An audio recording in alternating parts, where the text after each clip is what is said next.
বাংলাদেশ মিরপুরের home of ক্রিকেটে দীর্ঘ বিরতির পর যখন উইন্ডিজের মুখোমুখি হলো, যখন আরো একবার 50 ওভার খেলতে পারলো না, যখন বাংলাদেশ ধুঁকতে ধুঁকতে 200 পেরুলো, যখন উইন্ডিজ তাদের ওপেনিং পার্টনারশিপে 50 পেরুলো, কেউ কি ভেবেছিলেন যে যেই দলটা গত 12 ম্যাচের মধ্যে 11টায় হেরেছে, গত টানা 4টা সিরিজে ওয়ানডে সিরিজে পরাজিত হয়েছে, তারা 207 রান ডিফেন্ড করতে পারবে?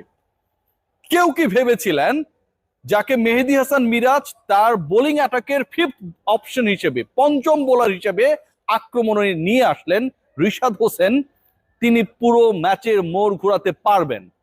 কেউ কি ভেবেছিলেন বাংলাদেশের 200 পেরোনোর জন্য রিশাদ হোসেনের 13 বলে 26 রানে 200 স্ট্রাইক রেটের ওই ক্যামিওটা বিশাল একটা রোল প্লে করবে? কেউ ভাবেন নাই।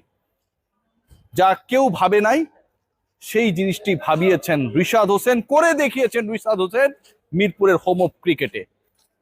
বাংলাদেশের কোন বোলার ওয়ানডেতে প্রতিপক্ষের প্রথম 5 উইকেটের 5টাই নিয়েছে? এক্সপেরিয়েন্সটা কি কেউ কখনো দেখেছেন? ঘটেছিল? আপনার ক্রিকেট নলেজ, আপনার চিন্তা ভাবনা, স্বপ্নকে একবার বাস্তবতার দিকে নিরিখে পরীক্ষা করে দেখুন, পাবেন না উত্তর। রিশাদ সেটা করে দেখিয়েছেন।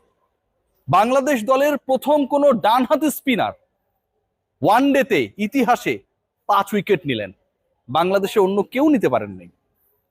রিশাদ হোসেন আজকে যা করে দেখিয়েছেন, ব্যাটে করেছেন, বলে করেছেন, স্পিনে করেছেন, প্রতিপক্ষকে নাকানি চুপানি খাইয়েছেন এবং বাংলাদেশকে 12 ম্যাচে 11টা হারা দলকে ফাইনালি মিরপুরে একটা দারুণ জয় এনে দিয়েছেন, যেখানে 207 রান বাংলাদেশের জন্য এনাফ হয়ে গেছে।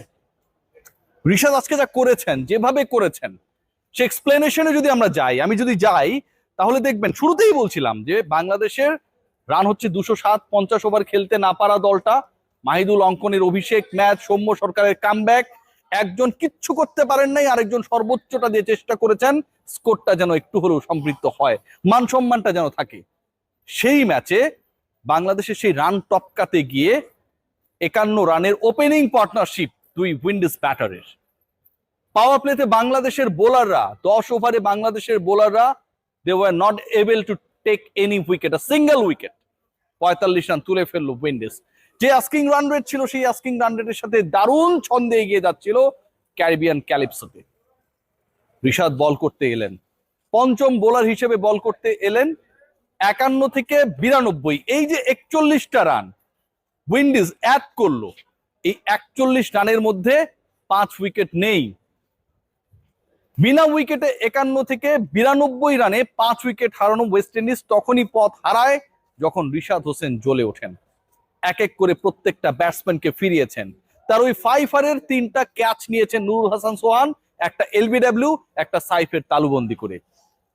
উইকেটের পেছনে নুরুল হাসান সোহান যে ওয়েতে ক্যাচ নিয়েছেন, ড্রপ করেননি, সুযোগ দেননি, স্ট্যাম্পিং করে ব্রেন্ডন কিংকে আউট করার প্রচেষ্টা, অন দা লাইনে থাকার পরও আম্পায়ার উইন্ডিজের পক্ষে ডিসিশন দিয়ে দেয়া, এবং পরবর্তী সময়ে সেই ব্যাটারকেই সোহান তালুবন্দি করেছেন রিশাদের বলে। সবকিছুই যেন একটা নতুন মহাকাব্য। মাঝখানে এক দর্শক মাঠে দৌড়ে গেলেন সিকিউরিটিকে ফাঁকি দিয়ে। বাংলাদেশ ক্রিকেট বোর্ডের সিকিউরিটি নিয়ে আমি কিছু স্টোরি করব, ওয়েট করেন দেখবেন। তিনি গিয়ে জড়িয়ে ধরলেন তানভীর ইসলামকে। আমার কাছে মনে হয় যে ওই দর্শকের টার্গেট ছিল রিশাদকে জড়িয়ে ধরবেন, আলিঙ্গন করবেন, ধন্যবাদ দেবেন। মিস্টেকেনলি তানভীরকে ধরে ফেলেছেন, আর তানভীর সেই ছোঁয়ায় তিনিও উইকেট পাওয়া শুরু করে দিয়েছেন। এই যে বাংলাদেশ আজকে জিতলো, যেভাবে জিতেছে, যেভাবে ডমিনেট করেছে বোলিং স্পেশালি, যেভাবে প্রথম পাওয়ার প্লে কাজে লাগাতে না পারা, 51 রানের পার্টনারশিপকে অ্যালাউ করা দলটা শেষ পর্যন্ত ওয়েস্ট ইন্ডিজকে হারের স্বাদ দিল, শেষ পর্যন্ত বাংলাদেশকে মিরপুরে জেতালো, শেষ পর্যন্ত বাংলাদেশের রেটিং পয়েন্ট বাড়িয়ে 10 নম্বর থেকে এগিয়ে আসার পথ দেখালো, এ তো পুরো রিশাদের নেতৃত্বে। ব্যাটিং ইনিংস নিয়ে যদি আপনি কথা বলেন, তাহলে সেখানে হতাশার সাগর, মহাসাগর। যে হতাশা কখনো শেষ হয় না, থাকে না যে সাগরের পানি আপনি যদি 1 বালতি 2 বালতি 10 গ্যালন 5 গ্যালন কমিয়ে নেন, নিয়ে নেন, তাতে কমবে না। বাংলাদেশের হতাশা আসলে কমে না। 2 ওপেনারকে নিয়ে বিশাল স্বপ্ন।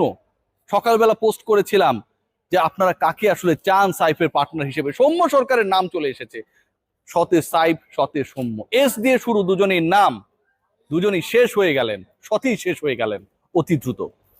এরপর আমরা পার্টনারশিপ দেখেছি, চেষ্টা দেখেছি, স্লো ব্যাটিং দেখেছি, বিরক্ত হয়েছি, স্বপ্ন দেখেছি, কিন্তু বাংলাদেশের স্কোরটা আসলে যতটুকু এক্সপেক্ট করেছি কালো মাটির এই উইকেটে, যে উইকেটটা ড্যারেন স্যামির মতো ক্রিকেটারও কখনো 15 বছর বাংলাদেশে এসেছেন দেখেন নাই, সেই উইকেটে বাংলাদেশ সেই পথে যেতে পারে নাই।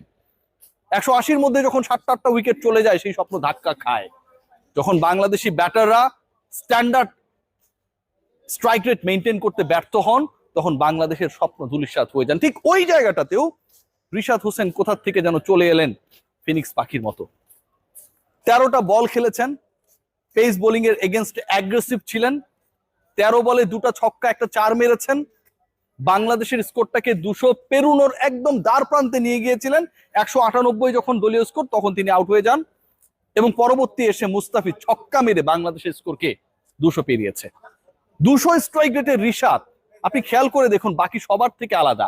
আমি যদি শুধু স্ট্রাইক রেট নিয়ে আলোচনা করার চেষ্টা করি, খেয়াল করে দেখবেন সাইফ করেছেন 6 বলে 3, 50 স্ট্রাইক রেট, সৌম্য সরকার 6 বলে 4, 66 স্ট্রাইক রেট, নাজমুল হোসেন শান্ত খুবই কুৎসিত ব্যাটিং করেছেন 63 বলে 36, 50.79 স্ট্রাইক রেট, তাওহিদ হৃদয় 50 করেছেন ঠিকই, কিন্তু খেলে ফেলেছেন 90টা বল, তার স্ট্রাইক রেট 56-র বেশি না।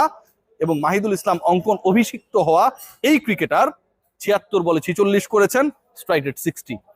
এই যে আমি টপ 5 এর কথা বললাম, এর এগেনস্টে 10 নাম্বার 9 নম্বরে নামা রিশাদের স্ট্রাইক রেট 200। ওই 200 স্ট্রাইক রেট গুরুত্বপূর্ণ, কারণ ওই 200 স্ট্রাইক রেট বাংলাদেশকে 200 পেরোতে হেল্প করেছে। ওই 13 বলে 26 যদি রানা বল হতো, তিনি যদি 13 বলে 13 রান করতেন, বাংলাদেশের স্কোর 200 হতো না। আর 200 যদি না হতো, এই ম্যাজিক্যাল ফিগারটা যদি বাংলাদেশ স্পর্শ করতে না পারতো, উইন্ডিজের জন্য লক্ষ্যটা আরো সহজ হয়ে যেত। আজকের একটা ম্যাচ এয়ারপোর্টে আপনারা সবাই জানেন যে যেখানটায় কার্গো কন্টেইনার গুলো রাখা হয়, বিভিন্ন পার্সেল রাখা হয়, ইম্পর্টেন্ট মালামাল গুলো রাখা হয়, সেখানটায় দুর্ভাগ্যজনক ভাবে আমরা দেখেছি নাশকতা হয়েছে, আগুন ধরেছে। মিরপুরে আগুন লাগিয়েছেন রিশাদ হোসেন, হেলকি দিয়ে, জাদু দিয়ে, মায়াবী স্পিনে রেকর্ড করেছেন। প্রতিপক্ষের 5 উইকেট নেই, আমার বাংলার একজন বোলার লেগ স্পিনার, তিনি আবার ওই 5টা উইকেট নিয়ে নিয়েছেন।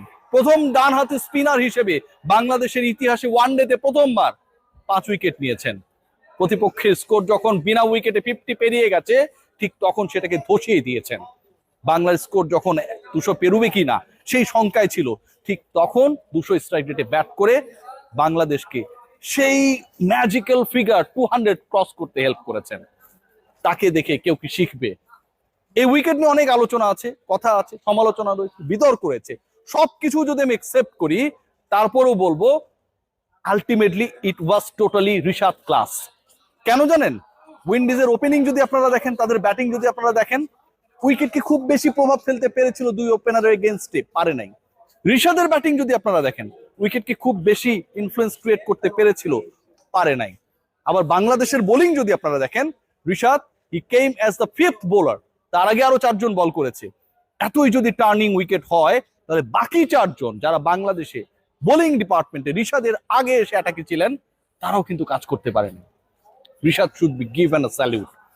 আজকে তিনি যে মাস্টার ক্লাস দেখিয়েছেন, সেই মাস্টার ক্লাস পরের 2 ম্যাচে অব্যাহত থাকবে, সেই প্রত্যাশায়। সবাই ভালো থাকবেন। Great win, good win to Bangladesh, but all credits goes to the man Rishad Hossain with bat and ball. Take great care.